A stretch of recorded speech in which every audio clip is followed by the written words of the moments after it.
Welcome to HortTube. My name is Jim Putnam. We've been shooting a series of videos that I call my favorite monthly flowering plant. I think we've probably skipped a month somewhere along the road of doing this, but I definitely wanted to jump in January and talk about Mahonia. Because typically during the month of January we'll see flowers on Mahonia. This year a little earlier than most. These have been flowering since December. This is Marvel Mahonia. We'll talk a little bit more about varieties in just a minute. Mahonia has a little controversy with the genus Mahonia right now because it was temporarily included in Berberis or barberry. They have a lot of genetic similarities between them, including flower, spininess, a lot of different things that they're similar in. But I guess some DNA now has kind of proven that they are different and they belong apart. But again, it's been back and forth whether the genus Mahonia even exists.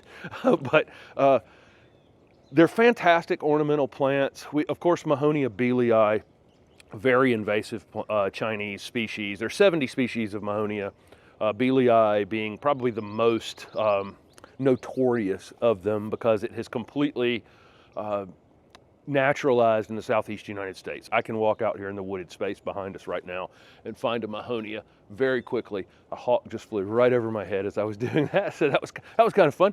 But if we walk back here in the woods, Mahonia belii is now part of our native plant palette of the southeast United States. There's not a lot we could do about that.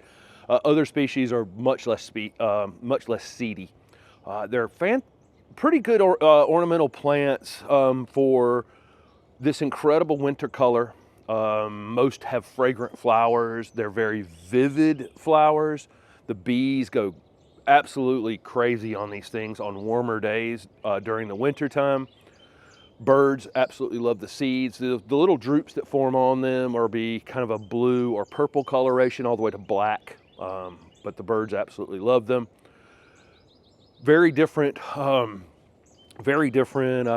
lots of different height differences in these. So you can get ones that are about a foot tall up to about as big as you want. Small trees. There are a few over at the Ralston Arboretum that are probably in the 12 to 15 foot range. Pretty much reliably evergreen. Most of the named varieties are going to be hardy in zone 7 to 10. But there are ones that are zone 6 hardy, including Marvel, which we're standing in front of right now. We have several in our Raleigh, North Carolina garden. We have one called Beijing Beauty that we really, really like quite a bit. It's probably 4 feet wide, 3 to 4 feet wide, and only about 2 feet in height. And it's probably bloomed half the months it's been in this garden over the last 2 years. Absolutely amazing. There's also a couple of those over at the Ralston Arboretum that you can take a look at.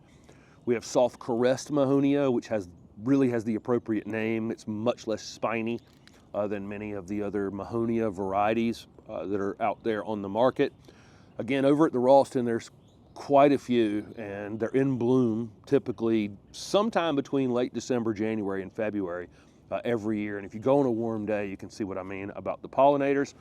Another one that we're really excited about will also be in the Southern Living Plant Collection with Marvel and Soft Caress and Beijing Beauty, is this silver caress, and it has a silverish hue to the foliage, very long bloomed. You can see the berries on it right now that are just turning this kind of bluish purple color.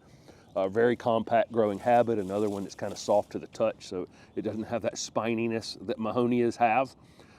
Maintenance-wise, they're really, really rugged plants. It's one of the reasons that Mahonia belii took to the southeast environment so readily from China, as they just don't need a whole lot. Part shade or shade conditions typically are best for most Mahonia. They're incredibly drought tolerant. They would prefer well-drained soil, so not a really, really wet space. And then that's pretty much it. If you need to reset them, you can actually prune them all the way to the ground in the spring. If you're worried about the seediness of one, that would be a strategy that you could use. Is after it flowers, you could cut it to the ground, which would remove its ability to ever make any viable seed.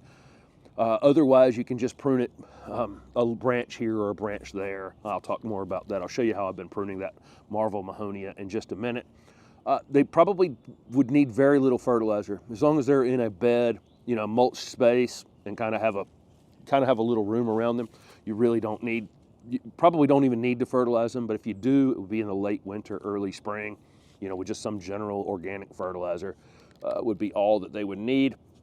So you're going to get the flowering, and then you'll get that new growth in the spring. That can be very interesting. It can be slightly different shades of color on the new growth on these Mahonia, which can also be interesting. Another thing that makes Mahonia great ornamental plants is how little pest problems they have. I mean, deer rarely would ever mess with a Mahonia. I've never seen a deer eat Mahonia.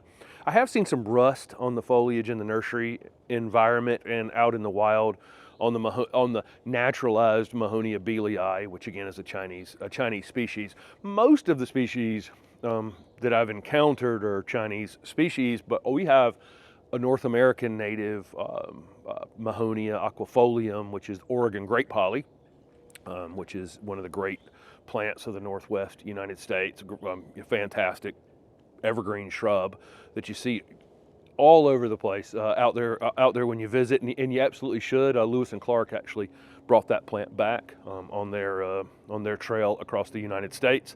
Mahonia definitely prefer acid soils. I'm not big fans of alkaline soils at all. You'll end up with off-colored foliage. There must be heavy iron feeders. Typically, when the pH is lower, more iron is readily available, and a lot of times these deep, rich green plants like this, as a group, typically are big iron feeders.